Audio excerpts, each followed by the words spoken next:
everyone to Art Talk. I'm your host, Laura Womack, and a lot is changing in the art world as a new generation of artists is coming onto the scene. Aesthetic tastes are changing, and young artists are getting their artwork out before the public in new ways. Today on Art Talk, we're joined by Haley Manchon and Martha Wirkijowski, who are both in their mid-20s.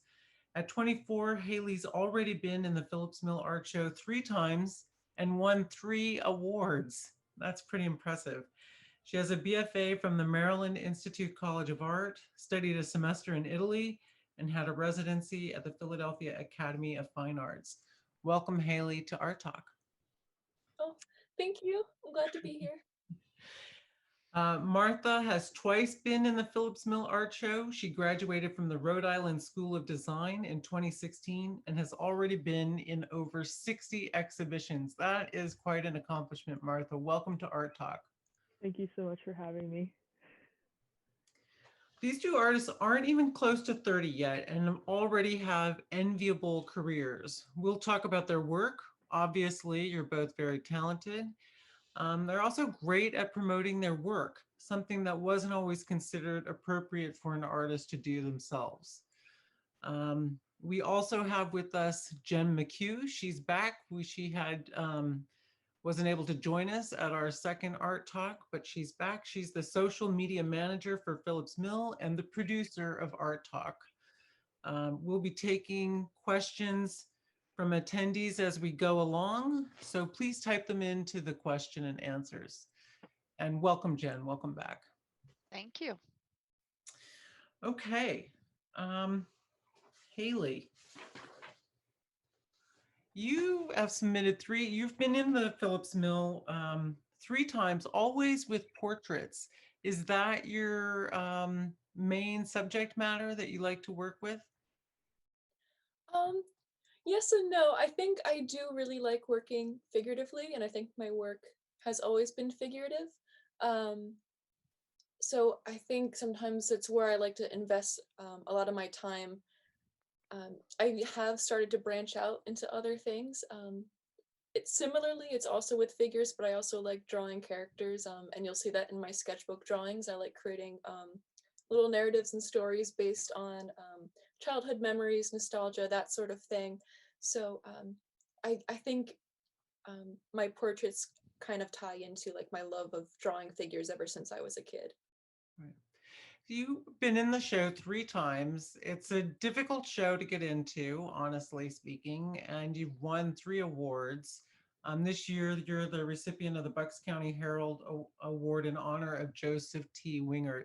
How does that feel, Haley? Oh, well, I'm really flattered. It means a lot. I think especially with this year, 2020, a lot has gone on. So it always feels really nice to get that support and approval from other people. Just to like, I guess, remind us just to keep going and keep moving forward. And I was always really glad to see those shows, even though this year we couldn't be there. It was great to meet the community of artists that were there and be involved in that sort of show. So it was a really nice experience. Jen, let's take a look at Haley's work in this year's show. It's called Space Cadet. Several people have commented on the title, Haley. Well, a number of us are a little worried about your friend who you did the portrait of. How does she feel about that title, Space Cadet? Well, here's the thing. I think my interpretation of the title was different than what other people were perceiving it as, which I think was my mistake. And I was told about what other people were thinking later, so I'm actually a little embarrassed. But when I think of Space Cadet, it's more just like, like losing like your thought, like you're daydreaming, like spacing out. Like that's what I meant it as. And so I kind of wanted that feeling of like, she's lost in thought. And I feel like sometimes when you're in that place, like, I don't know, you kind of like lose sense of self and like space, like where you are. So I kind of wanted her to like blend in with the background a bit. So that was kind of what it was referencing with the title. Right. Well, I think, I mean, it makes me actually look differently at it. And sometimes art isn't always comfortable, but I think it really gives an interesting perspective on the portrait. And if we can look at some of your other works too, I noticed that a lot of your subjects have sort of a dreamy, far away look to them, Haley. Is that intentional or is that something that you're interested in? Yes, definitely. I do think, a lot of it also just has to do with my process and how I like to make work. I think when I approach my work, I'm often pretty timid with it. And so I take things very slowly and I let things develop. And in that process, sometimes I'll leave things like halfway. So that way there's areas of focus and then areas that are less refined and are more delicate. Um, and then in other pieces, which you'll see, especially when I use Duralar, where some of that like transparency comes through. I think it helps convey complex emotions and different states of mind like within one portrait, which has always been really fun for me to explore. So I think it's just coming from those different angles. Isaac is so thoughtful. He's also in another place, but it's a very technical, straight up, very representational, thoughtful portrait, Haley. Oh yes, thank you. Yeah, that was my friend Isaac. Actually, this was done in two stages. I did just draw the head first, and I let that be for a while, and then for the sake of exploration and technical skill, I wanted to try drawing this thin, worn-out shirt and focusing on that intently with the charcoal. So that was a separate study where I just focused specifically on the t-shirt and all those details. Right. Jen, do we have some of the Duralar portraits? If not, if we don't have a image of them, I know they're on your website. Is that right, Haley? Which one Oh yeah. specifically, Haley, would you Oh, like to share? I'm fine with sharing any of them, but maybe the first one to share would be the piece for Bella, because I think of all of the Duralar pieces I shared with you, that was the earliest. Um,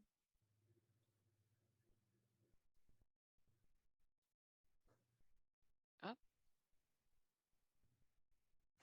here we go. So I'm just seeing double click to enter full screen mode, Jen. What are you all seeing? Can people see it? The Duralar? No. No, Sure. okay, let me try. All right. Well, we'll work on that. Maybe you can talk to us, Haley, in the meantime about what you do with Duralar. oh yeah, so Duralar is a semi-transparent surface similar to vellum or mylar. It's actually like a plastic, but you can draw on it and you can work on it with many different media actually. And I started using it freshman year of college, which was about 6 years ago, I think, for me. And I've been using it since then, primarily for portraits and figurative work. But I'm also using it for illustration too, which has been fun. Um, I think, oh, there you go. There's for Bella. Yeah. I think before I used Duralar, I always liked working with transparency and double imagery. I'm not quite sure what drew me to that specifically, but it was always just kind of how I worked.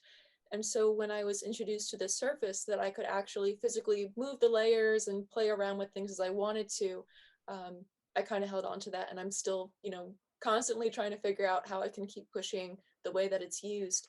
Um, so with this piece for Bella, the final result was not planned at all. This was done entirely from life. It was done over the course of 8 weeks with a model named Bella. And so what I did was I just drew in my sketchbook this graphite portrait of her, which you'll see underneath. And then the top layer is the Duralar. So I would trace over my own drawing using a combination of graphite and colored pencil, and I would move around the Duralar, and you can also flip it and work on both sides. And so I just kind of instinctively did that, and I played with gestural marks and realistic marks, and there's little notes in the corner, like based on the conversations I was having with the other artists that I was sitting with. Um, and then I actually just left the Duralar in my sketchbook for months. And then I think it was like after I graduated where I finally took it out and I was like, okay, how do I want to arrange this? And this was the final result. It's an extraordinary portrait. I mean, um, not to get too, art history on you or anything, but it has a sort of a realistic cubist aspect to it. What do you Oh, yeah. think? Oh, yeah, thank you. I do know a lot of people, when they see this, they ask if I was looking at Francis Bacon, um, which I can see. I I do feel like, in reference to art history, I was always pulled more to um, Renaissance traditional classical work tradition like originally, but now I'm like coming to appreciate um, other things definitely when I got to college more so. So I'm glad that other elements are being put into it because sometimes I feel like I have to fight off always being straight up representational and traditional because I do like trying to branch out and see what else I can do with my work.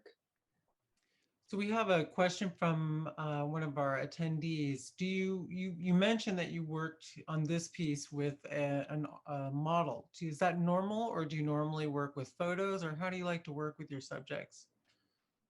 Um, it does change. I definitely had access to live models more when I was in school. Now I'll often take my own photographs and work with friends that I know. Sometimes I'll work from life to start, and then after a session, I'll photograph them and I'll work from photos. Um, Sometimes I'll work from photos or from memory, or using multiple photos at once. Um, so it's kind of a mix of things. Jen, do we have oh no, my doodles have come to haunt Elizabeth? Yes, we do. Hold on. It's so how do you frame these, Haley, these Duralar layered portraits while Um, Jen's getting that up? There There we are go. different ways to frame them. I actually have that piece right behind me. I just got it back from Arch Enemy Arts in Philadelphia. I could bring it out if you want to see. This one's in just like a basic white frame. I have also tried shadow box frames recently, and I've really liked the result of those. And I think that's something I might want to explore because it gives you a chance to Right, explore like more depth within that box. right. Um, That's very cool. Well, tell us about this one, please. oh yes, of course. Um, So let's see. I initially drew these portraits of my friend Elizabeth for a show that I was in. I was one of the artists for this exhibition called Figuratively Speaking, with the Peninsula Gallery in Lewis, Delaware. And the following year, I kind of was looking at these drawings and I kind of wanted to redraw Elizabeth, but play with the sense of humor. I think I just had been doodling a lot of characters and I kind of wanted to see how they could interact with my portraits just to add, I don't know, I guess this element of fun to it. Um, Kind of just like accepting that I can be taken seriously as a professional artist, but then also just incorporate humor and elements, I guess, of goofiness. So that was what this was. The little cutouts are characters that I have drawn repeatedly over the years. Some of them were new specifically for this drawing, but a lot of them were like created like months or years ago, and I just always wanted to, keep them alive by doodling them over and over again. So they are hand drawn and then cut with Duralar, and then placed on the drawing of Elizabeth, which is also on Duralar. And then the final layer behind it is Bristol, which I had colored with pastel and colored pencil. Okay. She also has sort of a faraway look. She's not your subjects are not always present, fully present, Haley. Mhm. I think maybe it's just how I like to draw portraits. I like capturing the models like in a moment where maybe they're in thought or they're thinking, like they're experiencing something, but they're not addressing us. Um, I think typically that's how I like to draw portraits. Some of them that's not the case, like with the piece for Hannah, like she was looking directly at the camera, but for others, I think I kind of like that looking off kind of feel to it. That's nice. Can you help us spell Duralar? We have some interest in Duralar as a product. Is that Oh a yes. brand name? Um, yeah, so Duralar is the name of the paper itself. The brand that makes it is Graphics Art Plastics. Um, And Duralar is spelled DURA-LAR. Okay, great. I think Jen is going to put that for us in the chat so people can see that. And I know you have other styles that we want to explore, Haley, but let's bring Martha into the conversation right now and get a look at some of her works. And Martha, you are, your fine art is oil. Yes, Is that right? Yeah, so correct. we'll be looking at some paintings here. And Jen, if you have some of those available, we'd like to look at them while we're talking about it. You have a completely different style. And Martha, you do a lot of nightscapes. Yeah. That's an unusual subject matter. Why nightscape? Oh, this is not a nightscape, as it turns out, but you do a lot of nightscapes. Is that a hmm particular, why is that of interest to you? It's just I feel like I consider myself quite an introverted person, and whenever I'm at a kind of a night scene, I feel much more calm and I'm much more at peace. I just feel much more relaxed whenever it is like daylight. I feel like everything is like kind of screaming at me. It's just like there's just so much brightness, there's so much action going on. But whenever it's nightscapes, there's like only a few spotlights that are able to accentuate certain areas. It's like as if the landscape itself is able to create its own light source and make this painting right in front of me, and I just want to kind of translate it and be kind of try to persuade and convey to people like this is why I really enjoy painting these particular landscapes. It could just be like, it's the everyday mundane American kind of landscape. It's you got the 2 to 3 story building, 4 stories in this particular painting, but it's the way the lighting is set is just what really brings me to nightscapes in general. Well, it's interesting to hear you talk about the description because as I'm looking at this one here, where is Mhm. this building, Martha? This building is located on Church Street in Lambertville, New Jersey. It's actually, I think Haley's studio is was there as well. So it's a Yep. very like Okay. it's a very like close to home kind of setting for me. Church Street is honestly like one of my most favorite um settings in Lambertville. There's just so much action going on, especially like peering into the windows, and they just shine out very brightly. That's what really catches my eye. So Yeah. I'm glad you said that about Lambertville. The reason I asked you is because we see so many paintings locally of hmm our beautiful landscape.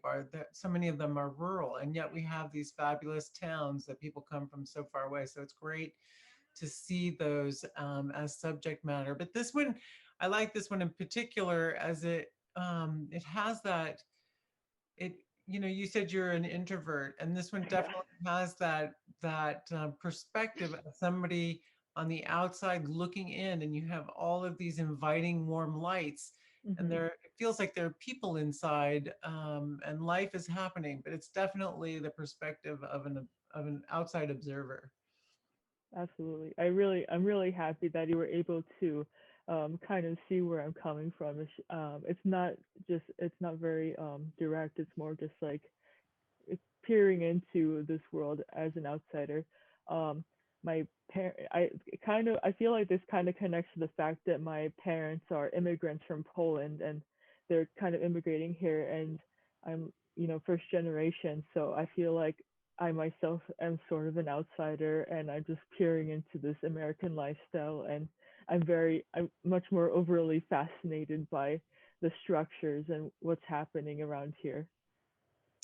So, and again, as we look hmm at these scenes in the daylight scene too, but really striking in your night scenes is your sense of color. I mean, there's always this warm light, but then here we've got the magic hour in the sun, in the sky, and you've got this lovely green going on.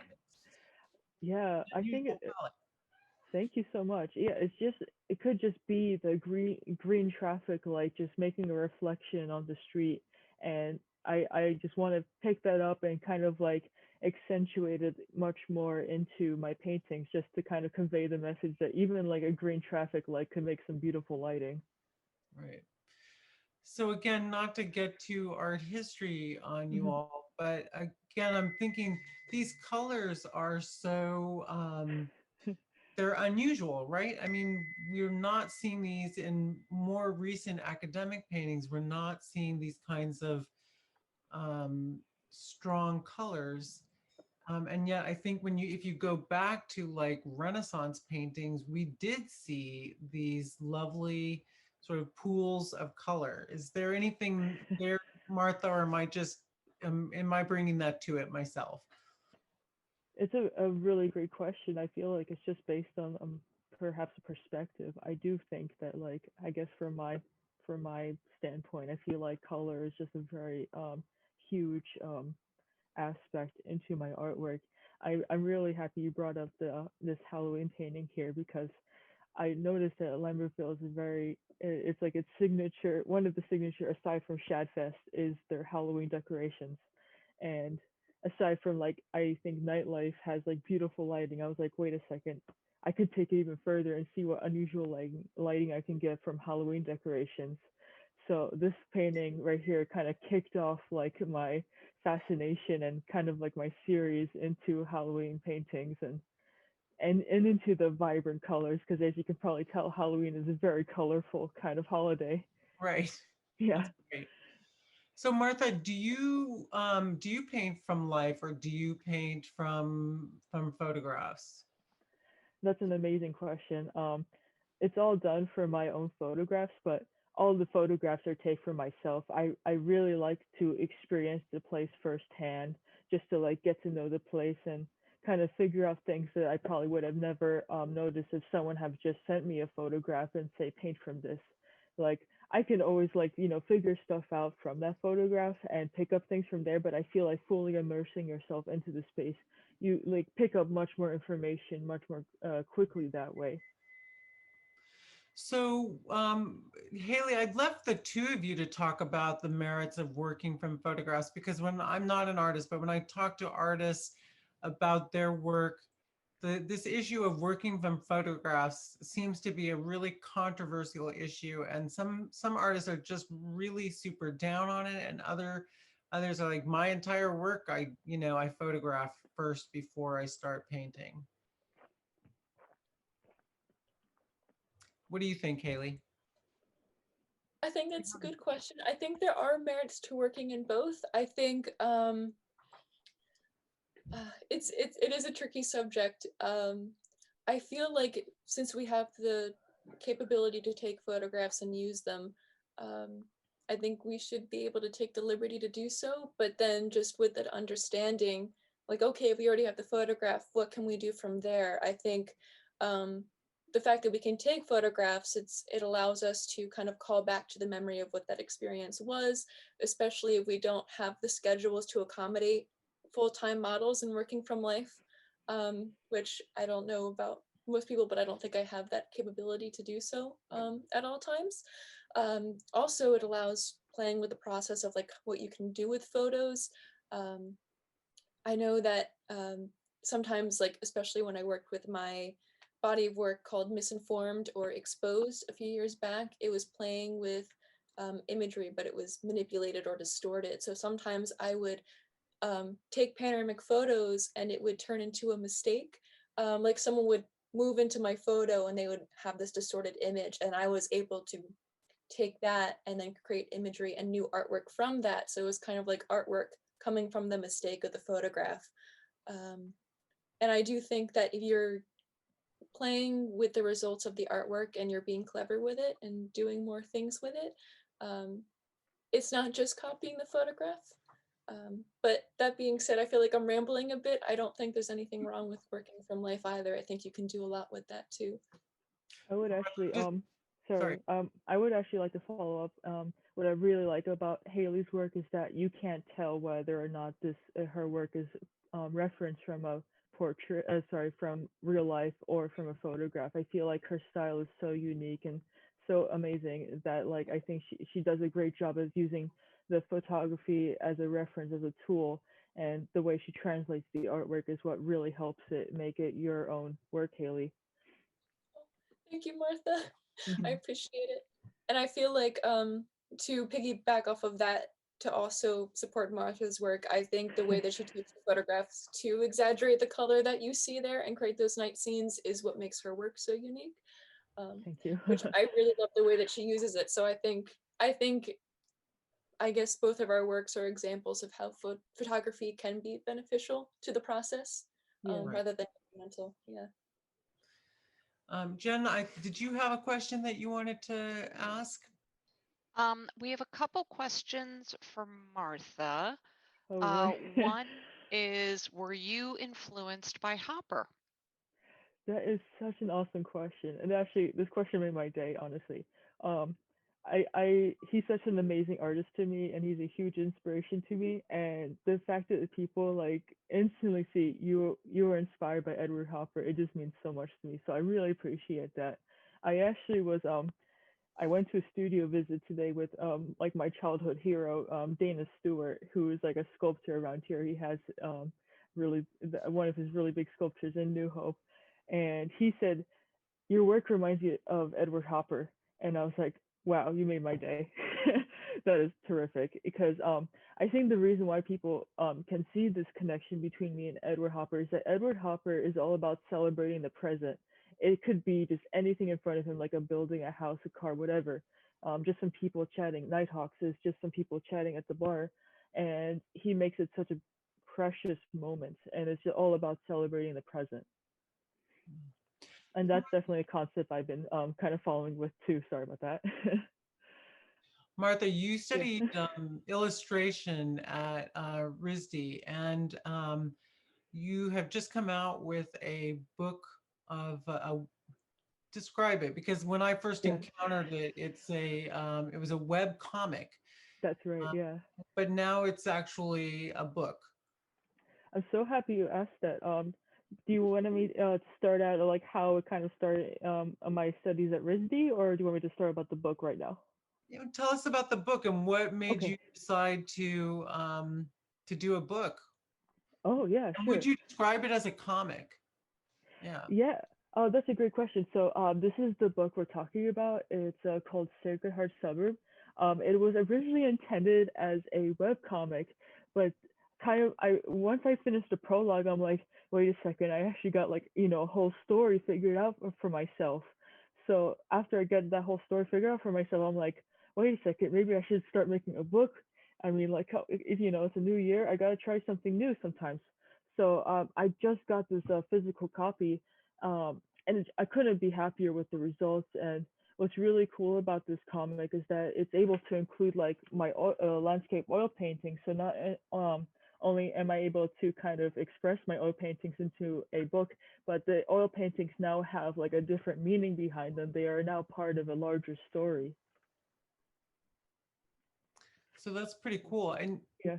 yeah, cool. And I think you Yeah. have on your website, you have a Patreon link, Mhm. Yes. tell us about what Patreon is. Yeah, Patreon is was this amazing site in which I was able to. It's kind of like a tip jar for the internet, in which like people who are like they essentially believe in you, and they're able to kind of give you a tip every month. And I feel like due to Patreon is how I was able to make Sacred Heart Suburb come to life. It's just like it's kind of like this incentive in which is like I can't let these my patrons down. I really want to share my thanks and like just keep working on the project and make it as full-fledged as I can. That's why I was able to just list them all right here and just honestly share my deepest thanks for them. It also shows on the bottom just for your support on Patreon. Your support brought Sacred Heart Suburb to fruition. So yeah, if you want to be a patron for my Patreon, please do. I can definitely send you a link for that. Okay, well, I think we have some interest. I'm interested in seeing that, but I'd love to see that in person, Martha. So I'll get a copy myself. Thank you, Um, Laura. I There's appreciate actually people did want to know where you can purchase Sacred Heart. it. Wow, that's a great question. So yeah, I just got these today. So right now it's kind of like a simple. You just Venmo me $20 at Martha dash Wirkijowski. So that is Venmo $20 at Martha dash Wirkijowski, and then message me your address, and then I'll send this to you. I was just actually just stopped by Lambertville today, and I was able to drop off several copies. So so far so good. This is a very initial start, but I feel like I really appreciate everyone's like you know just being very tolerant and just being very understanding of how like this is such a new and exciting scene for me, and yeah, I'm really happy this is working out right now. Yeah, we can see you're excited, Martha, and we're Thank very you. excited for you too. We can't wait to see that book.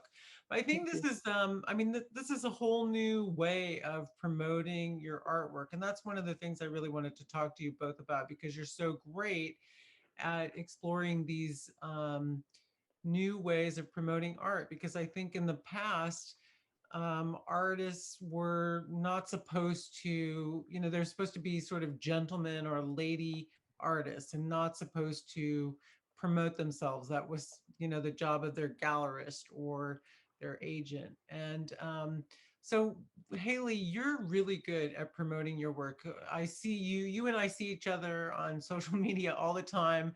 And it's great. So, how do you feel about promoting your work? How important is that? What about having a gallerist? Yeah, thank you. Let's see. Yeah, I do feel like, especially, I had a community of artists when I was in school, and then throughout experiences of studying abroad and going to artist residencies, social media is the greatest tool of staying connected with those people and those artists. And I think that on top of that, those artists are constantly sharing different opportunities, upcoming shows, residencies, and such. And so I have found out about so many exhibitions and shows just by keeping involved on social media, especially Instagram, finding new artists to connect with and be inspired by and show with. I remember I just happened to see a Facebook post asking if we wanted like to hang our work in the Lambertville Library, and I just commented, "Oh yeah, sure. Here's my website. I'd like to show in the Lambertville Library." Um, and then someone saw that who was married to someone who was curating a show. So then I got invited to the show that he was curating, and then some artist that was in that show was like, "Oh hey, um, we need someone to have a solo show at our college for these students. Can you do a solo show for us?" And I was like, "Yeah, oh my gosh, that's awesome." So it's almost like wild how those snowballing effects can happen through social media, which is kind of a wonderful thing. So I try to stay present as much as I can just to show like, okay, these are some things that I'm working on, like, um, and I would like to like stay involved with people as much as possible. So that's why it's great to have multiple avenues to do so. Instagram, I try to have a little bit of my goofy personality in there, just so I can kind of be myself, and I don't want to be, like totally closed off as like I'm a professional. But then my website, I think it has more of that clean cut, like this is what I do, these are my images and my work and the details and my CV, that sort of thing. Right. And when we were talking earlier, you were telling me that you met a lot of artists through Phillips Mill Show, and that was helpful for you. That was so interesting to me, as I didn't know that was going on. That's great. How did that work out? Yeah, it was wonderful. I got to meet a lot of artists in the area that I hadn't met before, and then I ended up seeing them in future shows. And I think just socially, it's really great to connect with other artists. I met some artists that, were able to make me aware of some live drawing sessions that were going on in the area that I didn't know about. So I was able to kind of keep informed on that. And so I think it's always really great just to connect and stay involved, because I feel like everybody kind of knows what's going on, and you can, kind of just like, I guess, keep your best foot forward and just keep making and creating, and you kind of get constantly inspired from the community around you when you go to shows like those. So what about you, Martha? My understanding, everybody says for anything, but I guess as for art as well, that Instagram is just critical. You have to have it. Would you agree with that? Instagram, I wouldn't say it's like kind of you have to have it, but I felt like it's been a very helpful tool for me to promote my work and just remind people and show progress, keep people posted as much as they can.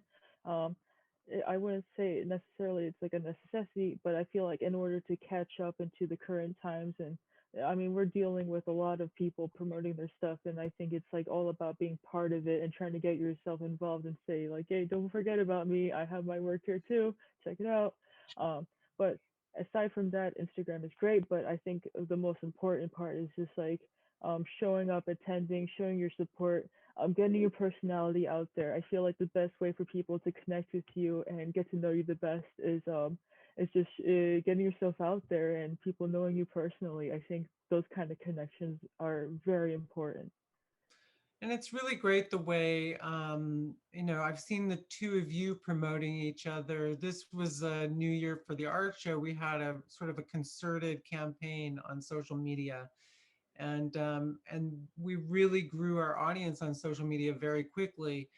And I'm just so grateful to artists like you who've helped us promote the show. I mean, it's really, um, again, going back to the old days, you feel like, well, you should be modest and not promote yourself and not, you know, brag about yourself or whatever. But we've been really grateful for the support we've had for artists, and we've worked really hard to promote the artists. So I want to put that out there for everyone, and to say thank you for that, and thank you both. But what about having a gallery representation? Do you think how important is that, since you have these other channels that you've been able to use to get your work out there? Um, that's a good question. I didn't think about gallery representation too much, but then was it like half a year ago? I had a studio event, and these two artists stopped by, Christine and Mike, and they started up this gallery called MK Apothecary, and I am now represented by them. And I think one of the greatest benefits by working with them is, one, they're like both incredibly sweet people, but two, it's really great having conversations with them, because I feel like they specifically are very catered to supporting the artists. They're very artist like thinking, like they want to do the best for the artists because they themselves are artists, so they understand like trying to support them the best they can. Um, and I know that back in February we went to Art Fair 14C. I'm not sure if any of you are familiar with it, which was a really great event. And I did sell some work, and I got to meet a lot of new artists. Um, so although I don't know if having a gallery is necessarily, like it's not needed, maybe as much because of the power of social media and representing yourself. But I do think it has its own benefits as well. Martha, I believe you're with a gallery. You're with Chapman Gallery, is that right? Yes, yes, I am. I actually was able to be connected to the Japan Gallery, thanks to Jim Wenzel, who helps out at the 10-1 Gallery in Lambertville. I'm all about like visiting other galleries and showing the support, because I feel like we have so many terrific artists around. I mean, we have one right here who's featured, who's really amazing. So Jim was just like, you have to have your work in this gallery, and I'm like, oh my gosh, why haven't I thought of that? So I just like kind of walked into the gallery and it was like, here, check out my work. And he's like, oh wow, your work is great. And that's how I was able to get represented from it. It's honestly a dream come true. With the Chapman Gallery is like, I feel like it's an awesome gallery, and they have a lot of amazing talent there right now. So yeah, I highly recommend checking it out. Is it hard to get on with a gallery? Um, I can't say for everyone, but for me, it's I think it's just great if I get a yes. Obviously, as you can, especially in the real world, it's like if you get 100 no's, there's always going to be that one yes. So that's kind of my perspective. Is just keep trying, trying, and trying, and if one person like believes in you, like that's really what matters. Right. Have Mhm. either of you tried to get involved in the New York art scene or Philadelphia? How difficult is that? Or, I mean, we have such a rich environment here, but it's also crowded. Yeah, and New York is tough. Philadelphia is tough. We want you guys to succeed, and we know it's tough. So, how are you guys doing it? Um, that's a good question. Let's see. I think I've always been a little timid to put myself out there, like outside to other areas, because I'm like, oh, I don't know if I'm ready yet. But I have had like little tastes of showing in New York and Philadelphia, which I'm very thankful for. Um, Most recently, I was in the Arch Arts show. They had an open call for 2020. So the Oh No, My Doodles drawing of Elizabeth was there, as well as another portrait of Elizabeth. And then I did have another small piece titled Reciprocation that was in called the, oh goodness, Ground Floor Gallery. Sorry, it took me a second to think of the name. Ground Floor Gallery in Brooklyn. I had a show there last summer, and that was a really nice little event. How about you, Martha? Yeah, I would also like to. Oh, I think there's some feedback. One second. I think you're okay. Go ahead. Okay. Yeah, sure. Oh yeah, I also agree. I think that getting yourself involved into outside cities like Philadelphia and New York City is also pretty important. Yeah, I myself was included in the ground floor gallery. I'm really happy about that. Yay. Um, but I actually actually a lot more involved in the Philadelphia art scene. Like I was able to get my work exhibited in the Cerulean Arts Gallery, terrific gallery in Philadelphia. Highly recommend checking out the artwork that's featured there. I also had a solo show at an Old City, Philly. I think it's called the P11 Gallery. Also a beautiful spot. And I'm also kind of part of this, oh boy, the Fuse Underground family, which is kind of like this art community in which they're able to like, they host their own shows. And yeah, I'm very grateful to be part of this like friend group in which they're like, oh, we have a show coming up, would you like to be part of it? And I said, and I'm always like, yes, of course, I would love to be with you guys and have my work out there in the Philadelphia scene. I love that cross promotion. Yes. Haley, I think you mentioned an event that you were able to meet a lot of other artists. Can you tell me again what that was? And we'll put that in the chat for our attendees.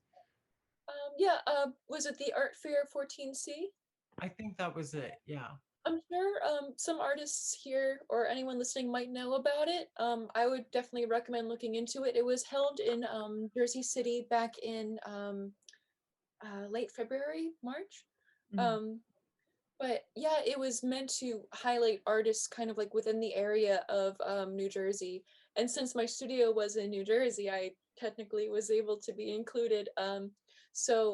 Yeah, oh yeah, MK Apothecary is based in Collingswood as well. So I was in the juried show, but then I was also separately represented by MK Apothecary. And if anyone is interested in participating for the next year's show, I would recommend it. There were so many people that came and visited to see the work. Um, so it's a really like high volume of people to get the chance to promote your work and engage in conversation with other artists and other galleries. So it was a really, really great event. Thank you for that. From the comment section, we have Jim Feld is saying that when we were talking about photographs, he was saying, I was taught very early on that reference should be used as a point of departure. I think both of these artists are doing that, find the photos and reference and then depart to pure creativity, no tracing and copying, let it expand the mind. So he wanted to contribute that. And I also, sorry. Oh no, I was just gonna say that's a beautiful way to put it. That's the way to go, I would say.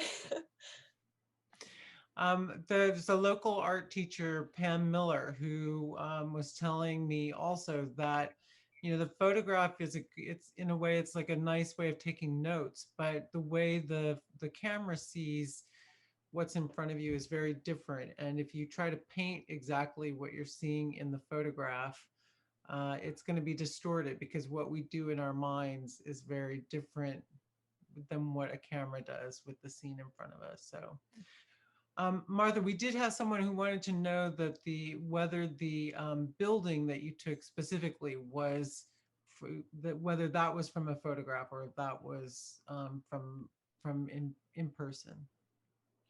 Um, Yeah, all the paintings that are shown in the presentation, those are all done by photography.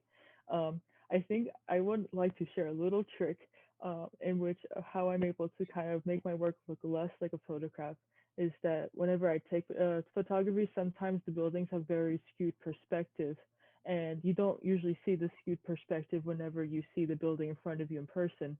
So Right. whenever I translate the painting, I try to kind of like translate my memories and in which and also just like kind of straighten things out just to make it look more believable that the painting is referenced from an in-person experience. Right. Yeah, I think that's great, and I think that's a little bit what Pam Miller was talking about as well. We have a comment from Dennis Riley. As a consumer, it's very meaningful to meet and talk directly with an artist, and they often share personal insight of a specific work. Of course, in a gallery, you often get to see a wide variety of an artist's work, so um, that's very nice as well. Jen, how are we doing on answering people's questions and comments? We had a question from Martha um, that your work is so beautifully haunting. Can you explain your approach to color in your nightscapes? That is such a sweet question. Thank you so much. I feel like I'm able to translate the haunting atmosphere just by how it kind of translates my enthusiasm and joy and how like the lighting is able to interact with the subject matter. Um, Especially in particular, like the kind of like a technical trick I like to do in terms of making that like kind of quote unquote haunting kind of effect is that I like to use a lot of transparent glazes in which like kind of like emanating the color and trying to like blend things together with this translucent kind of color. So that's kind of a way I'm all about blending the edges and trying to make things like look pretty ethereal. I feel like Haley can have like a similar approach to it. Like I feel like Haley's work is so smooth and so refined and has that kind of ethereal nostalgia property to it. And I feel like it like smoothing things out. You kind of have like this perspective that gives this heightened reality and also this dreamlike perspective at the same time. Thank you for that. Mhm. Want to get to a couple more comments. Karen Sawinski says these two young artists are extraordinary and so enjoyable to hear about their work and their point of view. Mhm. And let's see, Jen, is that from you? Haley I and Martha say, are amazing artists and extremely talented. My hope from both of them is they can make a living from their art. See, we all want you to make a living from, okay, this is from Mary Malcolm, I think. So there you go. All right, we did, thank you everyone for your comments, and we have a little more time, and I did promise Haley we'd go back and look at some of your non-portrait work. I want to look at that because it's a completely different look. What do we have, Jen, um, from we Haley's work? have At Rest. We're sharing. Oh, here. Very nice. So tell us about this, Haley. Yeah, so I do think once I started getting back into college, especially like in my later years there, I started returning to drawing in my sketchbook. And I think for a while I kind of rejected anything that wasn't like my refined, like serious work. But then I started making time for like moments for myself. And this was in a moment where I felt very vulnerable. I wasn't feeling the greatest. And I had no plan for the drawing, but it kind of just came out. And from it, like, spawned this little character here. I don't have a name for her, but I've drawn her many times since then, and I've been kind of like developing a story, like a narrative for her and other characters, and where they came from, why they exist. And so that has been a really exciting thing for me to kind of navigate. It kind of like fills up my time. Sometimes in my free time, I just kind of space out and think about her little world and how she exists.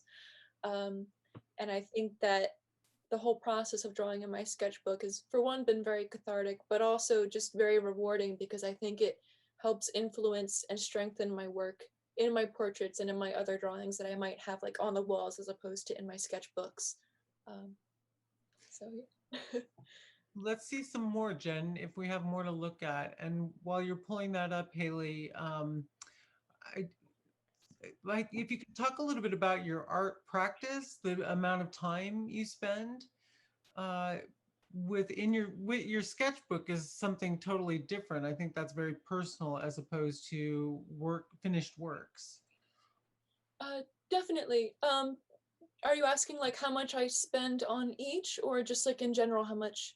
Yeah, Okay. how much time Yeah. you spend, with your sketchbook, and how that informs, your finished works, which, maybe these aren't studies or sketches for your finished works, but I think that creative process is about internalizing a lot of the practice.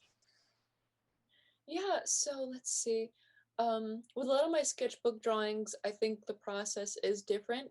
Since it's for me and I'm not kind of creating it for any sort of show or event, I will have an idea that comes to me and I will just kind of start something and I won't force anything. I'll just let it develop and then I will stop it for whatever reason I don't feel like I can move forward, and sometimes I return to it and sometimes I don't. So sometimes I work on these drawings for months or years, but sometimes like that one right there, the hug, that one I knocked out not too long because that was during quarantine and I felt like I needed to just be in my sketchbook a lot. Mm. And so that one just kind of came out. Um, and so it's, and with ones like that one there, I take a lot of those drawings and I scan them into Photoshop. I've been working on developing my skills with Photoshop in general, but also with Photoshop painting. So I will take these images of these like little backpacker kids and I colored them in Photoshop, and now they have like finished colored versions that I will reprint um, as prints or stickers or that sort of thing. Oh yeah, there you go. That's the biker colored. So that's been very fun to work with, and I think it kind of inspires new processes that again I can take into my fine art drawings, which I am starting to do with the series 100 Heads. If you see on my site, you don't have to go to it now if you don't want to, but I did send some images to Jen as well that we can dig into whenever you'd like. I'm trying to always like explore how new processes can lead to new works and how I can kind of like build my arsenal of tools of how I can make new things and express ideas. So is this one a Duralai portrait? Because he also has that sort of his silhouette is either shadowed or duplicated over, Haley. No, actually, let's see, I'll have my sketchbook. One second. I have my sketchbook right here. So when I made this drawing, this is just graphite on Bristol paper, so it's just white paper. Um, but to get it, it was actually one of my old sketchbook drawings, and I got a projector, and I wanted to make it larger and more refined. So I scanned the drawing, and then I used my projector to make it larger onto the Bristol. I traced the outline of my own sketch, and then on my own, I just kind of recreated the drawing. Let's see. I know it's around here somewhere. So you can see this. This was the original drawing in my sketchbook, and it's much rougher, but it got the idea down. So when I projected it, I just referenced my own drawing and I tried to imagine like smooth and rough surfaces of like stone and chipped stone, and playing with like imagery the way that I kind of grew to learn from it from working with glitched materials and images. And that was kind of how that piece came to be. Um, and what I've been doing with that drawing since then is I am doing 100 different heads in Photoshop.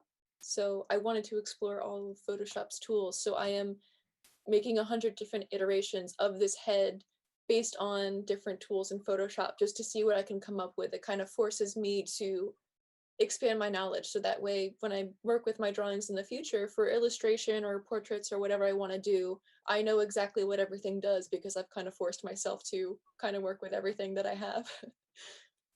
You both can draw so well. I mean, that seems like obvious, but not all artists actually can draw. So you both have put so much time into just your skills, which is really impressive. But I'm also interested in how, Haley, you seem to have a lot of narrative in these sketches and these studies that you've done in your sketchbook. And Martha, you've come up with your how do I describe it? Yeah. My graphic novel, Sacred Heart Graphic Suburb. novel. Yeah. There we go. And and that again, that's something that's relatively new. I mean, it's been out there for a while, but it's so interesting to see you both working on narrative forms of art. If you could talk a little bit about that as a sort of a new area for artists, because we think of it as being, we think of two-dimensional fine art as being, one image, but you're telling these ongoing stories, and it's not just illustration. Yeah, I do uh, credit to Martha. I'm like inspired and very supportive of that because I feel like it takes a lot to like for one have these ideas, but also just to get it all out there. I feel like for me again, I'm a little timid, so I'm still working on developing these ideas. But Martha has already gone to create a full book and is continuing to develop through the support of Patreon, but also by her own her own grit to get things done. Um, but yeah, I think for me, ever since I was little, like I started getting into art by creating characters with stories, and I wanted to be an author and illustrator when I grew up when I was little, and then that kind of changed over time to like being a fine artist and whatnot.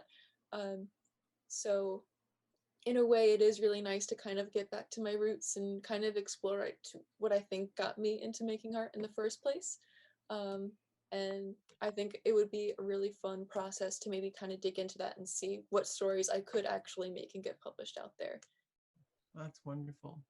Martha, what's up next for you? Um, I would like to continue make book two of A Sacred Heart Suburb, make more of that. I actually really want to make a shout out to my friend Oge Mora, who sent a chat in there. She's really supportive. She's been supportive with me from the very beginning. I would like to also send a shout out to Laura Robinson, as well as Thierry and Brigitte. Sorry, Poyo. I'm sorry about that, guys. Forgive me for the I'm not pronouncing it correctly, but you guys have been with me from the very beginning, and I cannot thank you enough. I would like to also thank the New Hope Art League for all of your support, and I would especially like to thank the Phillips Mill for having me. Aside from saying all that, because obviously I want to thank everyone for, because I don't think I could have done this all myself, but next plan, just making more paintings, getting more projects out, and taking big leaps because that's the only way I'm able to progress. That's lovely. Any final thoughts from you, Haley? Mhm. Um, let's see. I guess I'm just very thankful for everyone's support and the best wishes for us moving forward. I do love the idea of being an artist full time, so we'll see if we get there. But I do feel like after the dip of quarantine of not being in contact and feeling very isolated, um, the past few months have felt especially warm and kind. So getting back involved with people has been very uplifting. So I'm really excited to keep moving forward with these ideas, and hopefully, we'll see you more in future shows and events. That's wonderful. We would love that. And we loved having you here today. We've had lots of comments about how delightful you guys are, how talented you are, and just, your work is really impressive. We thank you for sharing your insights into promoting yourselves. We're still thinking about how to promote the art show too. This is, we're a 91-year-old show. Next year's our 92nd, and these are new skills for us. And we love to partner with you in ArtTalk, and we love to partner with you in social media. So thank you both so much for coming today. Oh, of course, you're welcome. Yeah, thank you Thank so you. much for this opportunity. Thank you, Jen, for producing. Thanks to all our attendees. We'll have another Art Talk for you in 2 weeks. So everyone, have a nice evening.